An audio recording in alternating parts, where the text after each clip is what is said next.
इथे प्राचीन काळातली नाणी सुद्धा आहेत. इथे शिवमुद्रा ही सोन्याच्या धातूमधली सुद्धा आत्ता सुद्धा आपल्याला पाहायला भेटते. सर, काय सांगणार या नाण्यांबद्दल? हे नाणे असे आहेत की 25 वर्षापूर्वी जेव्हा जगात पैसे नव्हते ना, तेव्हा कवडे मोल्याचा उपयोग केला जायचा. हे असे नाणे आहेत.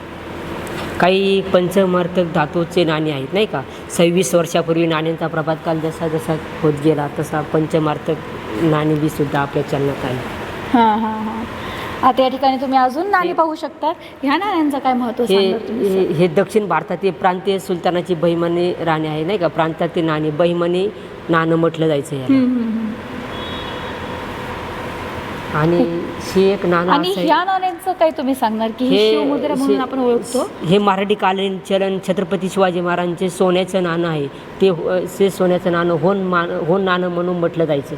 ज्यावेळेस शिवाजी महाराज मजुरांना नाही का होन नाणं वाटलं जायचं त्या